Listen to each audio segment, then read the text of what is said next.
So, yeah, so in my experience, my direct experience working has been limited to the United States in terms of actual building things. But this is definitely a problem. I mean, there's much bigger corruption in a lot of other countries. For example, Haiti, if you remember in 2011, there was an extremely destructive earthquake there. I mean, who even knows how many people perished in that earthquake, right? A big reason was because even though a lot of the buildings were quote unquote designed properly, the contractors didn't include enough reinforcement steel.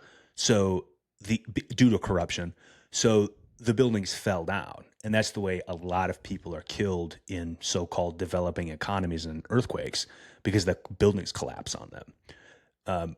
Ironically, a lot of them actually die after the earthquake because they're trying to like go back into buildings that are unstable, or they die due to humanitarian conditions like they get cholera or something like that after a major earthquake. So often the number of people that die aren't even due to the structural issues of building collapse. A huge number of people die from electrocution and fire after earthquakes as well, because gas lines get broken and electricity utilities get broken. Yeah. So it's not like this is an American problem per se. Like corruption is a problem everywhere. That's why we're supposed to have building codes to have people kind of come through and take this, kind of through. But, and I haven't looked into this in terms of finding examples, but you just look at that and it's like somebody had to sign off on that at the city level. And there should be some accountability if it falls apart within a year, in my opinion, that the contractor should be held liable for that.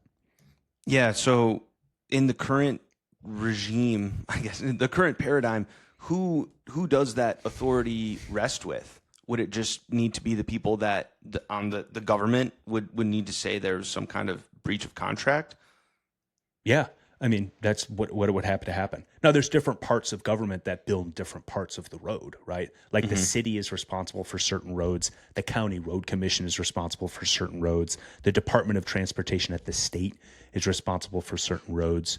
There's also certain like so-called specialty districts that pop up sometimes. So, for example, in the Bay Area, all the bridges are actually run, and I'm blanking on the name of it, but it's run by a special like bridge district. So all the bridges are owned by this like subsidiary that actually runs those bridges. But typically major bridges are run by the state transportation department. Yeah.